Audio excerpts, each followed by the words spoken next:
ഇതാക്കി ഇപ്പോഴേ വീണ്ടും സമയം കൂട്ടിയിരിക്കുകയാണ്, അരമണിക്കൂർ സമയം കൂട്ടി. ഇപ്പം പല സംഘടനകളെതിരായിട്ട് രംഗത്ത് വന്നപ്പോൾ ഇപ്പോൾ സർക്കാർ പറയുന്നത് ആരും എതിർപ്പ് പറഞ്ഞിട്ടില്ല എന്നാണ്. അധ്യാപക സംഘടനകളൊക്കെ എതിർപ്പാണ്. പക്ഷേ എന്താണെന്നറിയില്ല, സർക്കാർ പറയുന്ന കാരണം ആരും എതിർപ്പ് പറയാത്തതുകൊണ്ടാണ് ഞങ്ങൾ സമയം ചുരുക്കാത്തത്. ഇനി വേണമെങ്കിൽ വേണ്ട ആൾക്കാർക്ക് കോടതിയിൽ പോകാമെന്ന് പറയും. അപ്പോൾ ഇതിനേക്കാൾ ഏറ്റവും നല്ലത് ഈ മേഖലയുടെ ഏത് പരിഷ്കാരം വരുത്തുമ്പോഴും വിവിധ അധ്യാപക സംഘടനകളുണ്ട്, നിയമസഭയിൽ പ്രാതിനിധ്യമുള്ള രാഷ്ട്രീയ കക്ഷികളുണ്ട്. ഇവരൊന്നായി കൂടി ആലോചിക്കാതെ തന്നിഷ്ടപ്രകാരം നിയമങ്ങൾ നടപ്പാക്കുമ്പോൾ ഈ മേഖല ഇന്നിപ്പോൾ തകരുകയാണ്.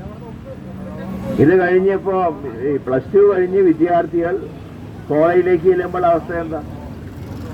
കേരളത്തിൽ ഏതെങ്കിലും ഒരു യൂണിവേഴ്സിറ്റിയിലെ സ്ഥിരം വൈസ് ചാൻസലർ ഉണ്ടോ? അപ്പോൾ